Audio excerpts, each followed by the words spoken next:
What's up, everybody, and welcome to episode 194 of Two Amazon Sellers and a Microphone, brought to you by Solozo. And today, Chris, I think your microphone's super high. Is it? Yeah, that's all right. It's all right. It's all good. It happens. You might have hit a button, but I'll continue the introduction while Chris gets his microphone fixed up. But today we're excited. We're going to be talking about scaling your business by opening up sales channels and creating recurring monthly revenue. And to do that, we've got Shawn joining us from ePlaybooks. How are you doing, Shawn? Fantastic. It's a pleasure to be here. Thank you for having me on. Well, we are excited. It looks beautiful in your background there. It's always nice to see LA. Blue skies, beautiful weather. What's not to love, right? We had a few challenges the last couple of days. We dipped into the 60s and had a little bit of rain, so that's a real problem. Tough life. The struggle is real. Yeah. Oh man, we're over it now. We're over it. It looks like this now. Back to normal. Back to perfect weather. I know it. Well, we're excited, Shawn, to have you on. This is I think there's a lot in this conversation. Chris and we talked to a lot of brands that are, direct to retail. That's been their model. They're legacy brands. They've been doing this for a long time. Obviously recently, with Amazon, Walmart, the pandemic, moving a lot of things towards e-commerce. People are opening up to the idea of moving into more channels and actually being where their customers are. And so I think there's a lot to that. And I know that's what you help a lot of brands do. So we're excited to talk about that a little bit more. But before we jump into that, we'd love to sort of get into your background, a little about you, your story, and ePlaybooks. So you got the floor for a little while. Let's hear your story. Yeah, well, I'll go back pretty far then.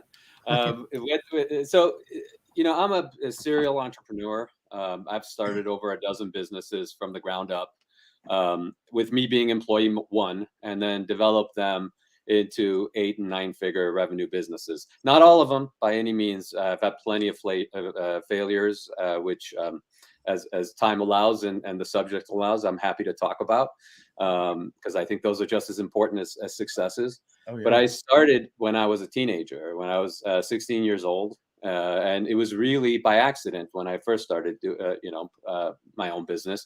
It was really to help my dad with a problem he was having in his business.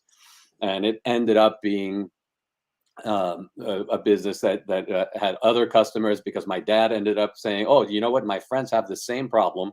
Can you help them?" And it just grew from there.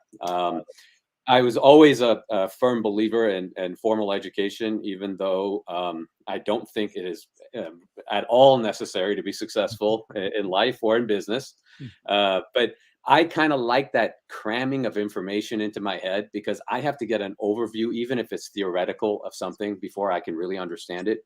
And that situation in college really helped me out. Otherwise, I'm also probably lazy, and I like being in college. So I ended up getting degrees in mathematics, computer programming, economics. I got a law degree. I also have formal education in sales, marketing, and accounting, which means I don't have a degree, but I have significant coursework. And these are all, as I looked at this stuff, I felt I needed in order to be successful running my own businesses. Because as I went through college, I had friends and colleagues or classmates that were looking to get into whatever company or whatever industry, and doing their resumes and things like that.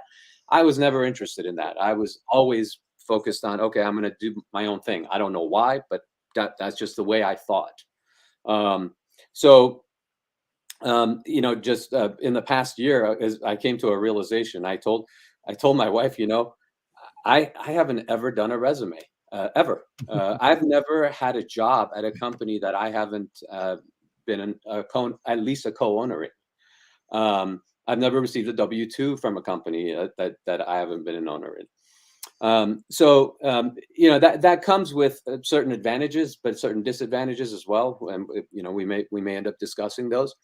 But as I went through and I was doing all this stuff, and I ended up having a pretty broad different kinds of businesses. The reason was that I was always, I'm an assembly line guy. You know, I'm looking at different processes constantly as I'm running a business and trying to make them better, make them more efficient. And in doing that, you end up coming up with other businesses. And so it ended up leading me down these paths to different businesses that I formed.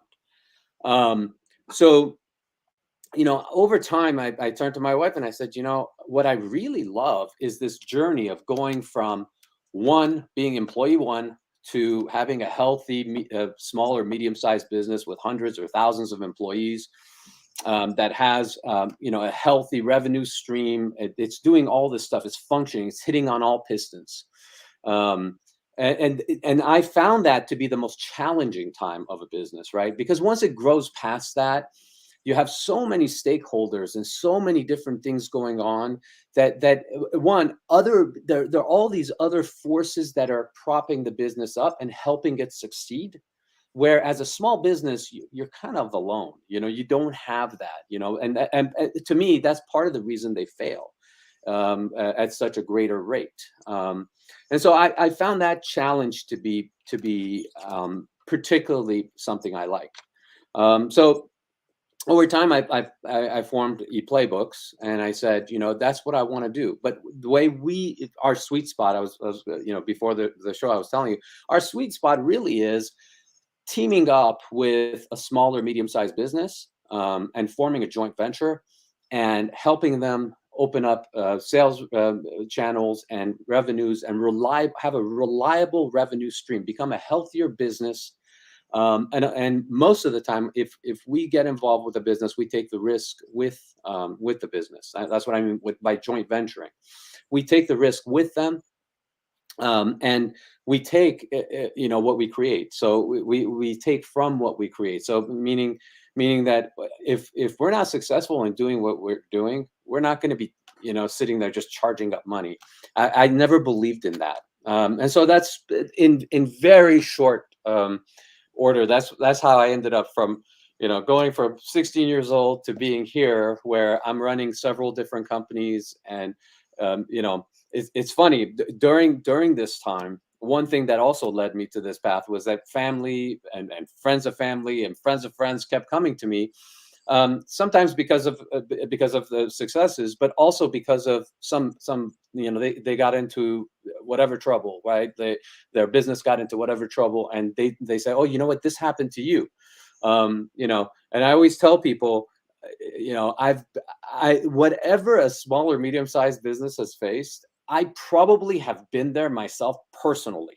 Like, I've been in your seat. And that comes from partially because I've done all this stuff over a period of years, but also because I'll say it in a PG way, you know, I have more guts than I have brains. I say this to people. And so, you know, I end up walking down that path because I don't tend to, you know, get nervous or panic too easily. So anyway, here we are. I love it. There's a lot to unpack in all of that, for sure. I do like the fact that you mentioned you enjoy working, you know, with brands at their real tough part, the pain point. You've launched something, you know, you've got a business running. It may be through, you know, one sales channel that you're operating, and there's, you know, you're limited on potentially capital. There's could be risks involved in being, you know, streamlined into one channel. But the fun part is navigating that to where you can grow and make it a more stable, longevity for a business, which is really, that's fun. That's your favorite part. Yeah, I mean, that's what happens is, especially with small businesses, you end up having situations where either they're doing something really well and they just keep on doing it, which they should. There's no question about that. But in today's world, what you have is, you know, small businesses years ago, right? You know, go back 30 years, you set up a store and you sold out of that store, and you had limited ways of reaching consumers, right? Today, there are an ever increasing number of ways of reaching consumers as a small business. Mhm. And so it's great that you're doing fantastic in one thing, but that's not going to propel you to success in and of itself. You need to be more multi-channel, or people say omni-channel, or wherever you are in that scale, and also you need to be marketing properly across those channels, and using different ways in order to drive revenues to your business, or it's going to be very challenging long term being successful, and long term being a healthy business, because it's, as a small business, a lot of times you're sitting there running, and you're worried about the next month and the next month and the next week, and how to make things work. And that is a very difficult way to actually run your life, and be able to plan and be successful long term. And so, having a situation where you can build in reliable revenues, that you can start forecasting and budgeting. What am I going to do in 3 months? What am I going to do in 6 months or a year? And planning and putting goals out that way it just propels you to the next level. Yeah, and so it's interesting because Chris and I come at it from a different angle maybe than your like your ideal partners, because we created our own businesses by starting on Amazon, and you see that, that's a lot of the people that we talk to on a day-to-day basis. It's, Amazon's amazing in the concept that you can basically be a nobody, create your own product, and get your product in front of the world, not just the United States or Canada, but the world, and launch and become a successful small, medium-sized business, almost on your own. That's an issue on a lot of sellers and startup businesses. They're wearing a lot of hats, so that limits them when you're in charge of marketing and inventory and product development and working with suppliers. You're wearing a lot of hats, so it limits you in that way, and that's where growing out helps brands. But there's a whole lot of businesses out there that are coming at it from the other end. Like you mentioned, they're a mom and pop store in a small community, or they sell direct to retailers, and that's their only channel. And there's so much opportunity for them to expand, whether they go online, direct to consumer. But it's a different mindset to shift and move in that direction. Do you see? So go ahead. You were going to say something, Shawn. Go ahead. No, go ahead. I'll add to it. Yeah. So your typical partnership, your typical joint venture that you bring in, are they typically a small retail store, or someone that's selling direct to like a Walmart or a Target or something like that? That's been their model for a long time. So, if I'm going to build the exact customer that I want, right, it's going to be someone who's a small or medium-sized business, right, who either is selling through very limited channels, like even through physical stores, or is selling through a distributorship. They have a consumer product that they're getting out, so there's awareness among consumers of their brand, but there's no direct relationship between the company, the manufacturer, the brand, and the consumer. Now, this is a very old-time model, right? There are a lot of companies that right now function that way, that have been around for years. And so, and we're all used to seeing these companies. There are Fortune 500 companies that used to be like this, right? Mm-hmm. So Nike, you used to buy shoes. If you wanted Nike shoes, you get Nike shoes. You go to Foot Locker or wherever, some retailer, and you pick up Nike shoes. You couldn't go to Nike, the company, and say, hand me some shoes. Okay, mm-hmm. That's not the way it worked. Today, you go to Nike directly and buy shoes, and you can get it through all of these other retailers. So there's this direct-to-consumer relationship that they've created, that I think that what happens is the old-time model, a lot of these companies out there, they keep on going with that distributor relationship, where you actually need both. That's fine to have that, So what we do is we create that direct to consumer relationship for them. And one of the first places we start is with Amazon. Sometimes there's some reluctance on their part. They say, well, geez, we don't sure about these marketplaces. What we should be doing this and the other. It's like, no. There's very specific benefits to launching your direct to consumer relationship as with Amazon being one of the first things you do. Not even, if it's not the first thing, one of the first things you do. And the reason is very simple. Getting on is very easy. You can do tests. You can see what's going on. A lot of times there are third parties. If you're the brand, there are third parties already selling your product on Amazon. You have an idea of what there is, what kind of a audience there is for it. What are some of the competitors and things like that. And again, while Amazon is its own ecosystem, pricing may be different there. There are different types of consumers there. They're at different parts of the buying journey too, compared to when you find them on Google, for example. At the same time, it gives you a lot of different indications, and it also gets you off the ground, right? This is what typically happens. So you go to let's say a successful consumer brand, right? That's they've been around for a number of years. They have millions of dollars in sales.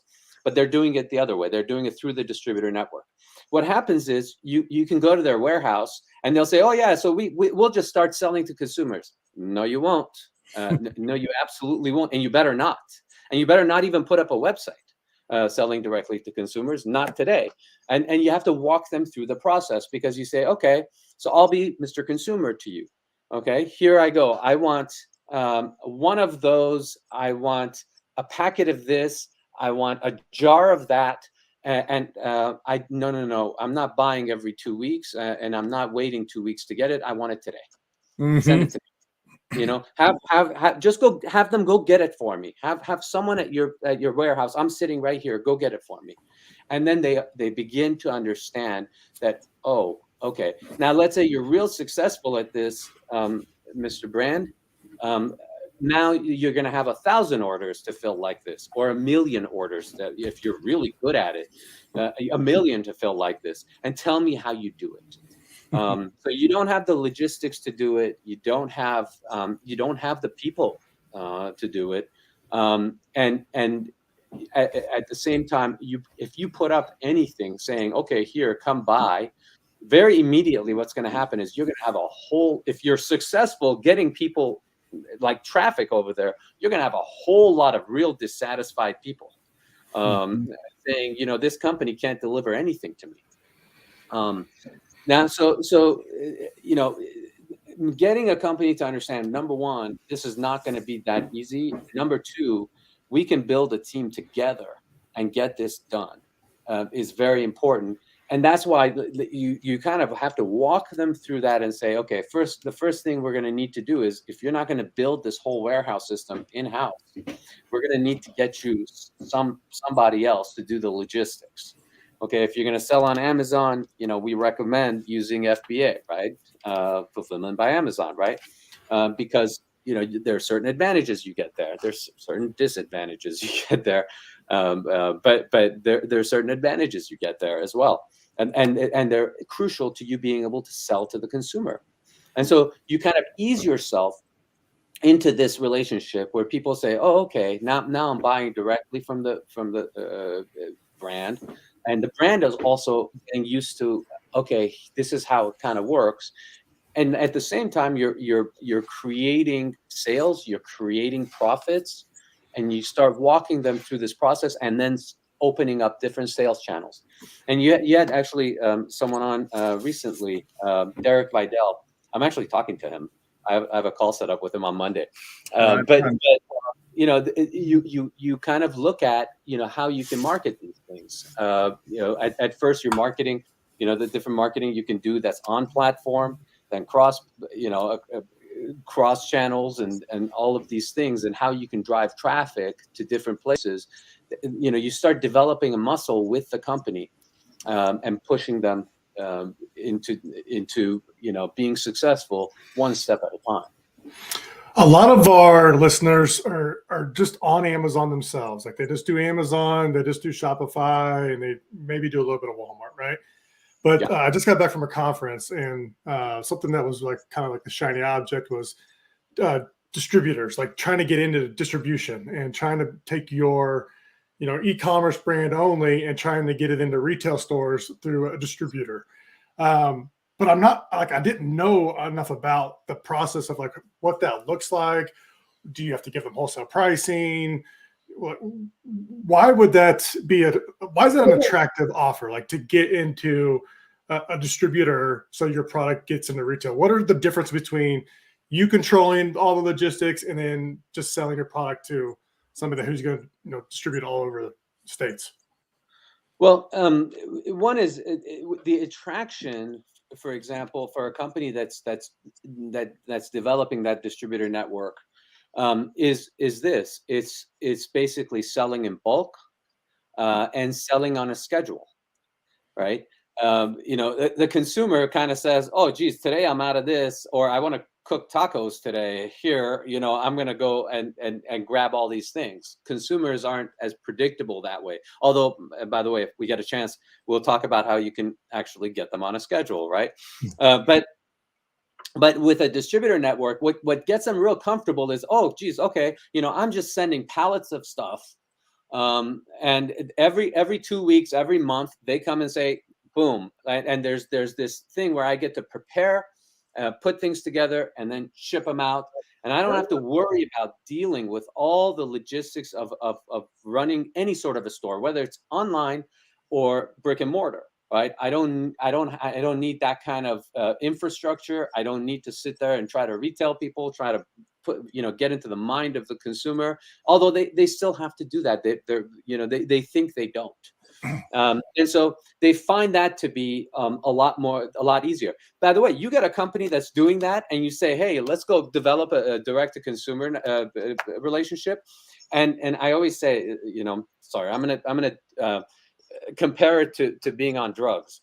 But if you have a really good distributor relationship, and and it's all working, right? It's kind of like a drug, right? The risks involved. It's like clockwork. Boom, boom, boom. Whatever business you're in, this is not just any business you're comfortable in and you're succeeding in. It's like, oh, okay, I know this. I know the risks involved. I know when I have to put money, what's going to come back. I have a handle on that.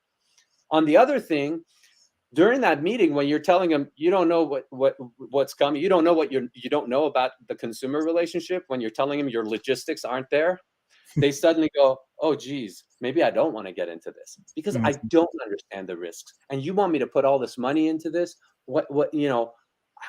Geez, I'd rather put money into the drug, right?"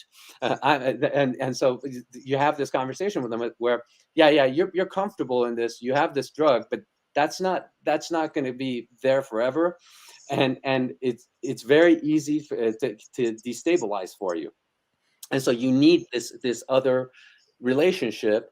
And part of the reason, and not only do I believe in, I told you at the beginning, I believe in, I can only take what I bring in. That's the way I believe in doing work, and so that's why I take the risk with the people I partner with. But at the same time, what happens is the person I'm partnering with has the drug. They're gonna have a tendency to go back to the drug rather than sit there and watch this thing work.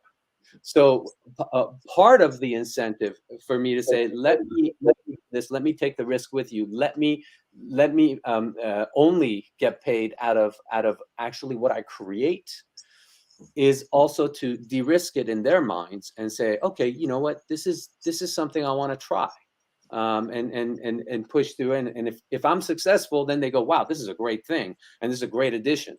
But it also creates a lot of friction, in terms of personnel as well. So you have teams that are used to doing work a certain way, putting things on pallets, sending them over to big distributors. And now you're saying, oh, geez, we're selling one item at a time and 2 items at a time. Your accounting office, are they set up to do that? To account for one thing, one pair of shoes that's being sold by you, right? Because they're used to cases of it, right? They're used to big pallets of it. Oh, okay, this pallet went, we charged them, they paid us the wholesale amount, we're done, accounting, close this, boom, done.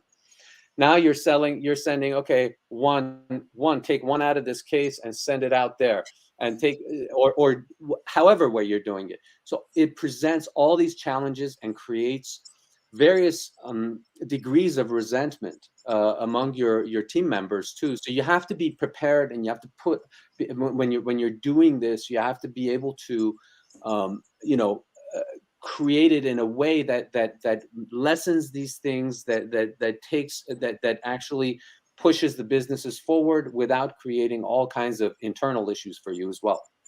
When you talk Sorry. to brands, no, you're Yeah, good. great. You're good. You're good. When every time you answer a question, I got like another one pop in my mind. When you talk to these brands, you know, small, medium-sized businesses, what are some of the common, like, I don't know the right word, but like common issues or common kinks in the hose that they have that you're kind of helping them expand when you partner with them? Well, logistics is number one. That's I mean, number one. You have supply chain issues as well that you have to address, because they become a little bit different. And then, the funny thing is, if someone asks me about the teams, oh, is there going to be some issues with the teams and you know, people working together, you know, because we're going to have to, then I know they probably tried it. Because that's not something that like boils to the top, like right at the beginning. Oh geez, people are gonna, the immediate thing is, oh, people are gonna work together. So if that comes up, so these are like some of the major issues that come up, is that how they deal with it on the in terms of their accounting office. I mentioned that. That becomes also a challenge for them. How they deal with warehousing. I mean, that's all part of logistics. But those things become issues. Customer service, customer experience, huge differences, right? They have had no contact with the consumer, almost none. Outside of, you know, consumers come to them and complain about their retail outlets, right? And they say, geez, you know, this store I bought your thing in, blah blah blah. But that's rare, you know, and so they need to have a way of dealing with consumers, a way of creating an experience for the consumer, for them to actually make the purchase and have that journey be what the consumer expects. Returns, holy moly, that's a big problem. Yeah, so you know, this thing came in, the box was broken, the packaging was breached, you know, blah blah blah, all these things that they've never touched on, and frankly they don't even think about up front. That again, we walk them through and say, look, you know, we're going to put in this and this and this. We're going to, you know, we're going to have to deal with how you deal with consumers and what have you. And by the way, this is one of the ways that we say to them, look, let's start with Amazon, because we can have these things sort of handled, right? We can do it through the Amazon platform. You can actually see it happening. You can see the responses that people are giving. You know, someone says, oh geez, there's not enough of this. I bought this package from you, and it seems to be short. You know, there's not enough. You know, all of these things that come up from consumers, they get to see, and you show it to them and say, look, you know, these are the ways, these are the things that come up, these are the things we have to deal with, and we're going to have to build this muscle, you know, which involves a lot of investment, but we will do it in stages with you.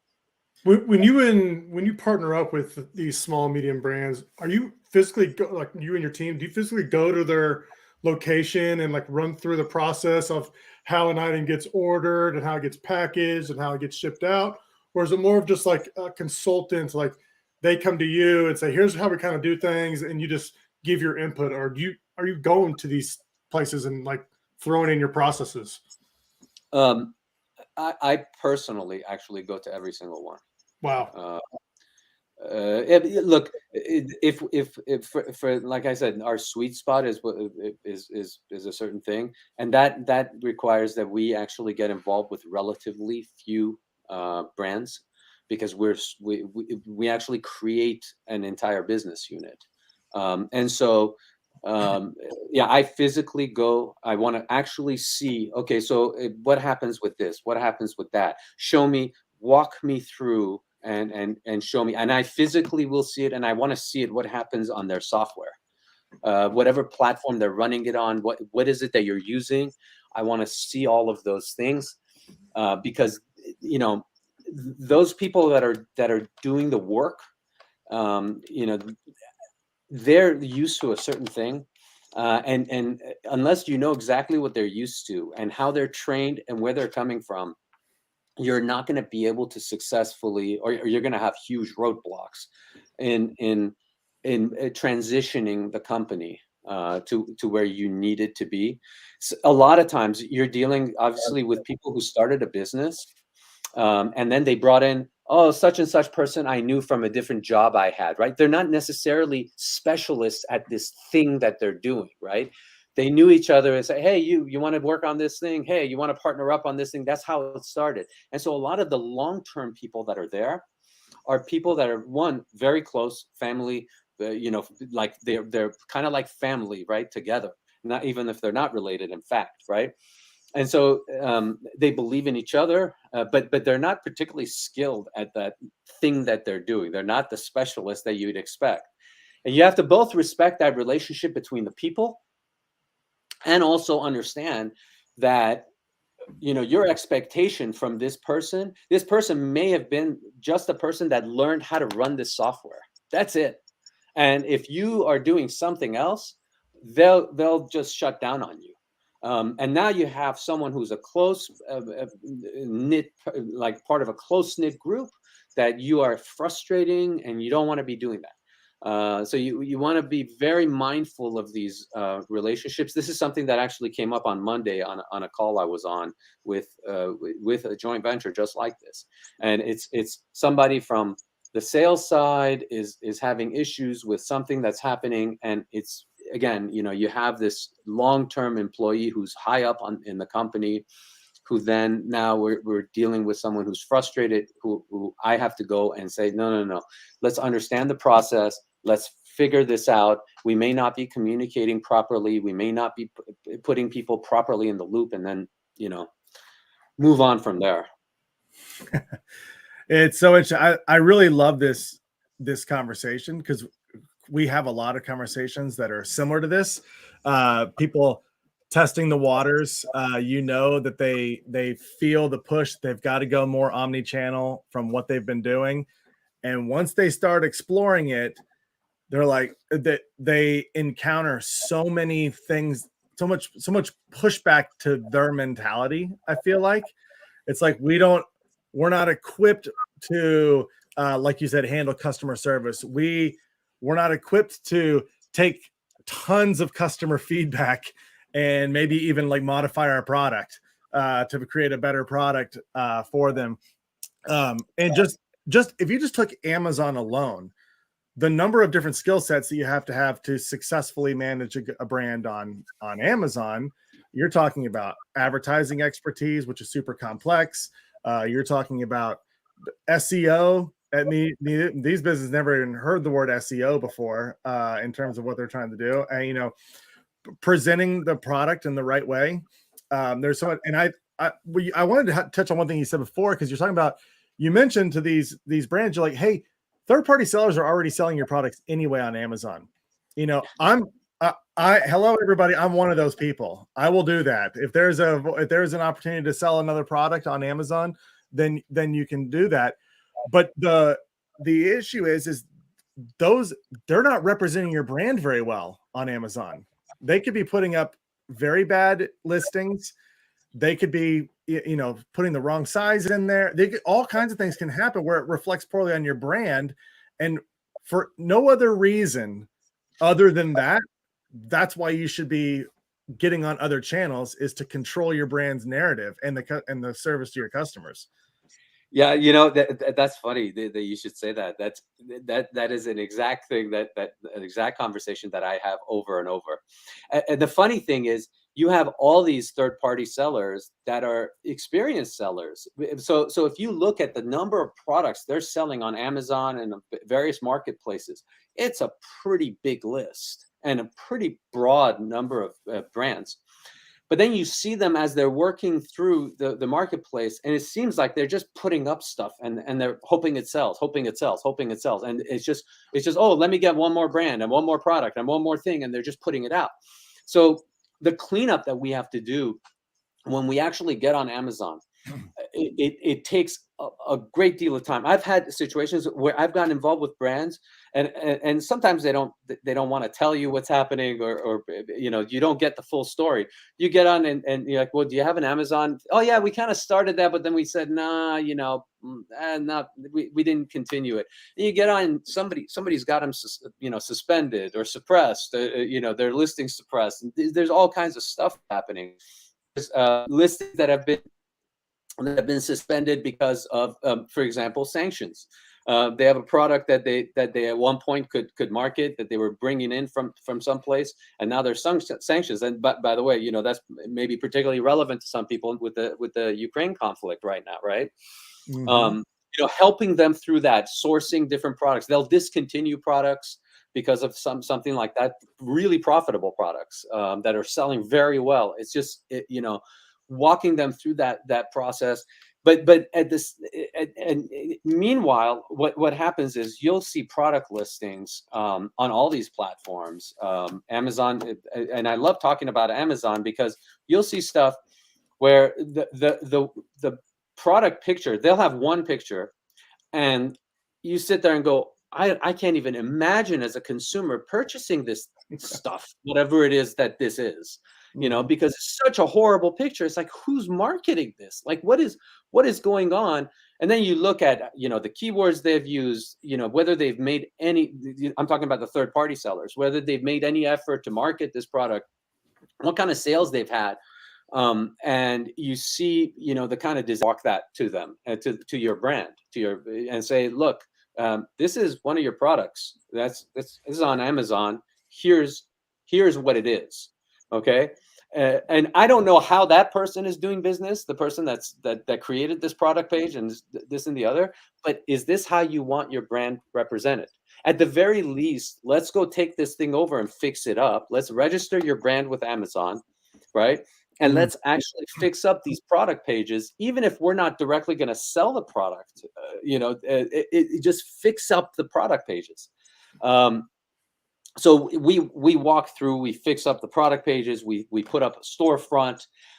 Then comes the marketing. You know, what products are we putting this up against? You know, what is our market, and you know, getting them to think through.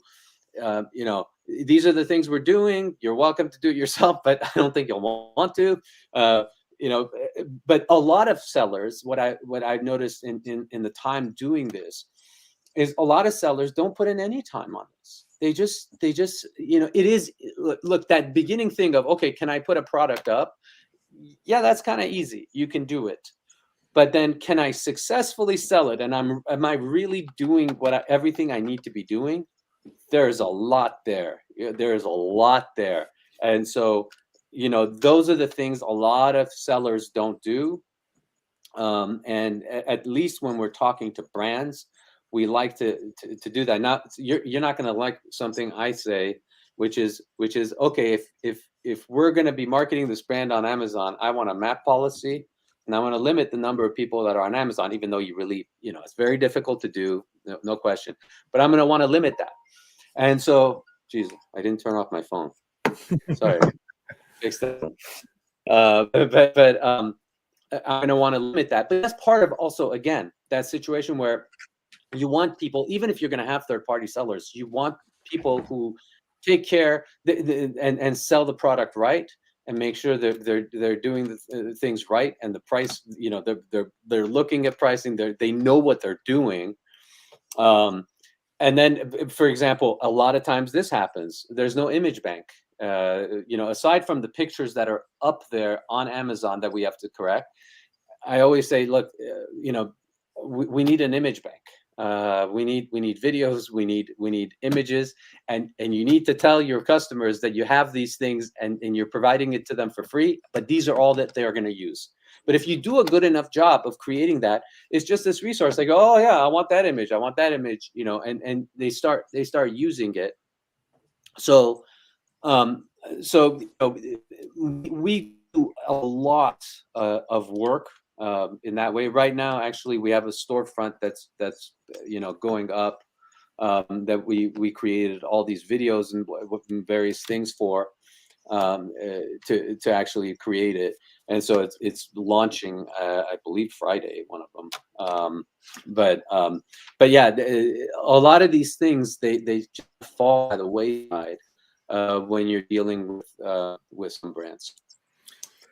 Go ahead, Chris. You're gonna say Do you help out on the not just .com side, but let's say internationally, like going to Canada, Mexico, UK, Europe, Australia, all those other marketplaces?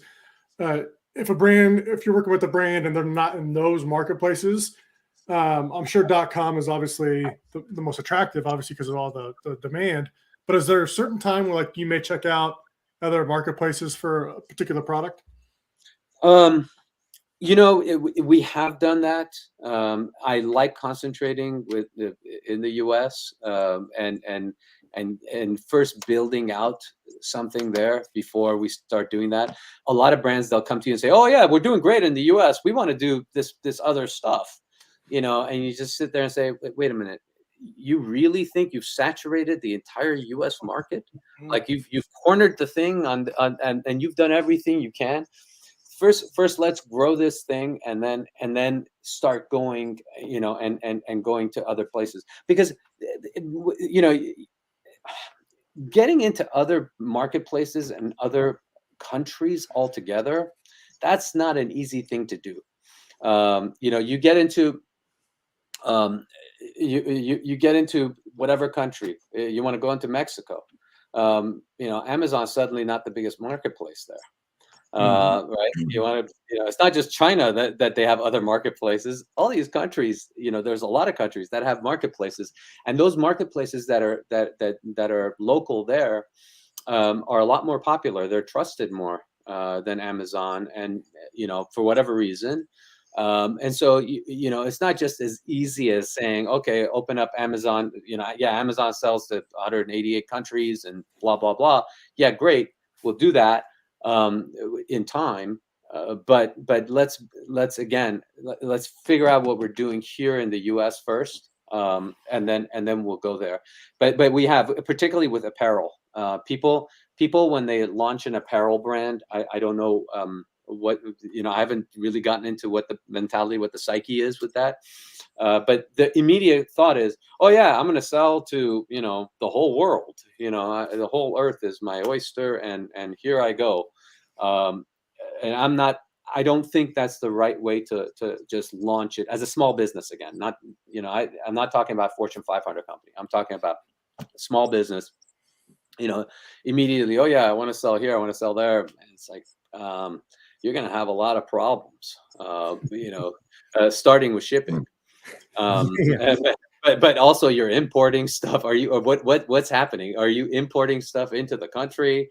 Is your brand just being mailed out there? What are you planning on doing here? You know, and it's funny because that comes up with apparel more often than others, it seems. So interesting. Yeah, you know, going back to just the brand that is doing direct to retail, they haven't gone D2C. You know, one of the ways I like to look at it is, you know, if you've got that really well established distribution network, you know, you've maximized it, you know, you've got all the stores selling your stuff. What's your ROI on the money you want to spend in growth? You know, how would you continue to grow that if you wanted to keep that model? It's like continuously new product development, trying to get those new products into those same stores. There's a lot of work involved in growing that out. When you could take all the things that are already working for these products, you've already got the manufacturing down, you've already got all these things down. It's just shift to another channel, you know, and it's like there's your growth with the same product line that you've been doing. Is now you're on new channels. Are there challenges? Yeah. Is there a new language that you have to learn how to speak to speak direct to consumer? Yeah. But the opportunity there, it seems to me a much more natural way to expand and grow, as opposed to continuing to try to figure out ways with the model that you're doing. And a single model is a single point of failure, as the pandemic highlighted really well. When a lot of mom and pop stores were shut down and their employees were told to stay home from work, that model didn't work too well. They were, you have to quickly shift. So yeah, is there's also this mentality that they have is like, oh geez, okay, so if you're like, for example, we do a lot of work with food and beverage, and so one thing that comes up is, well, I'm Kroger is buying my product, but they're only buying like 2 SKUs from me. I'm hoping they'll expand it to 5 SKUs, and then it's going to be all these Kroger stores and online and this and the other, and those are big sales that come through. Yes, and you should pursue that.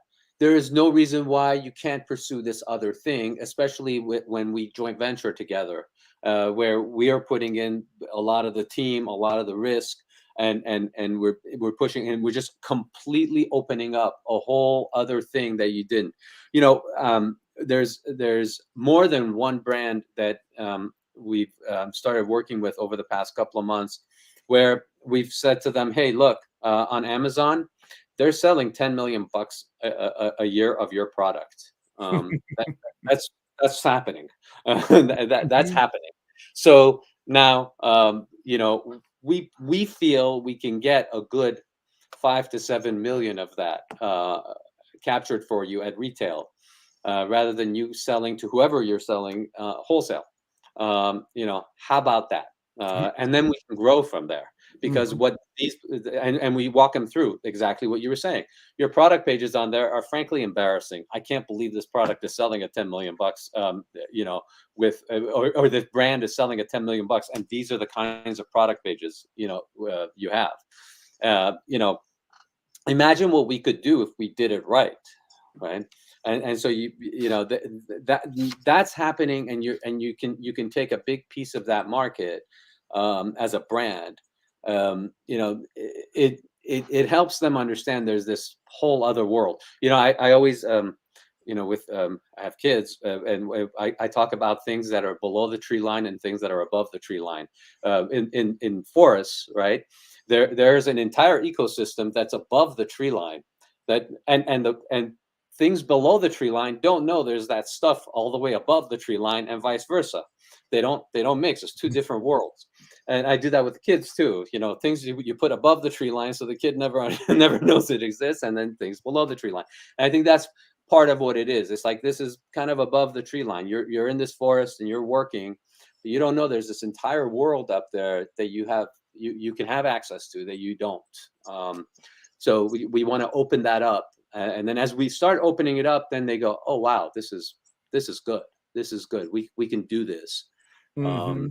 And we start building it out from there.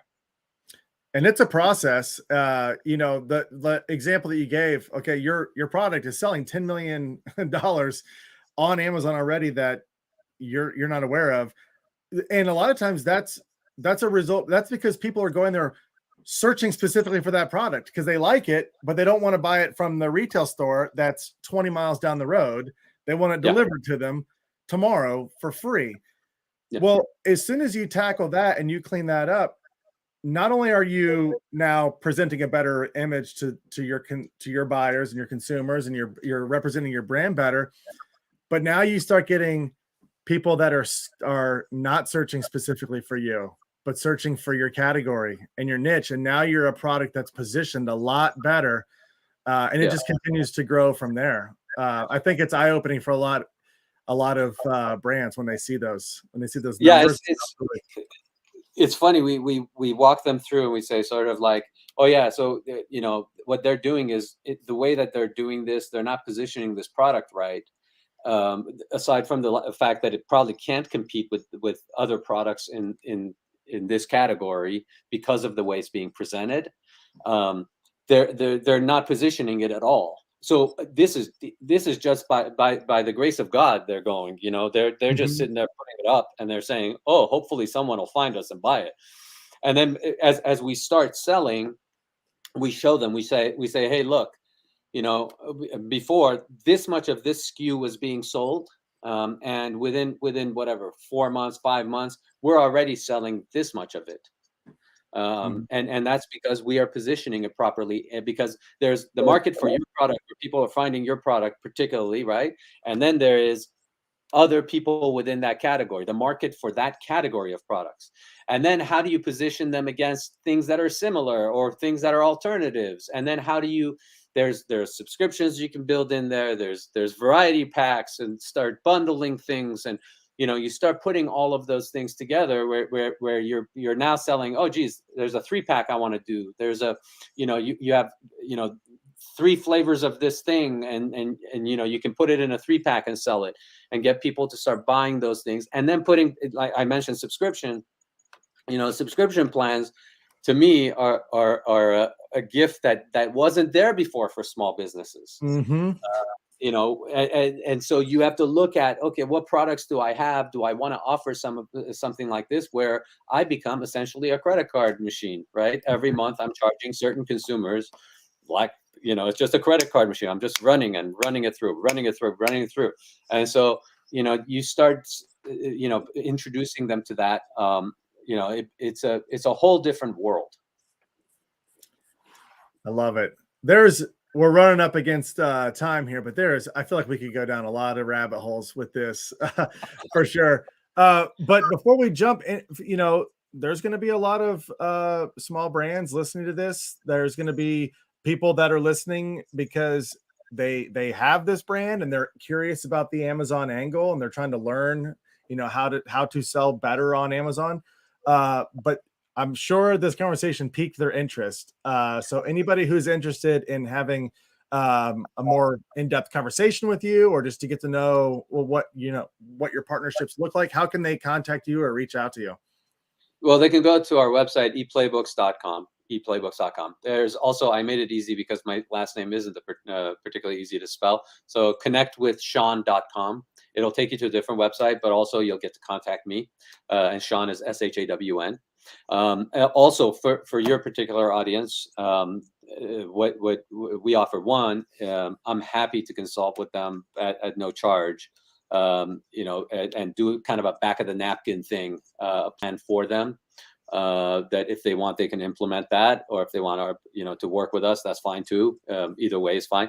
But also, we have during the pandemic, I decided to, with a couple of my colleagues, to write something about you know, pandemic proofing your business. We ended up writing a whole ebook, and it ended up being anything proofing your business. So they can also get a free copy of that ebook, and hopefully that'll be of use to them.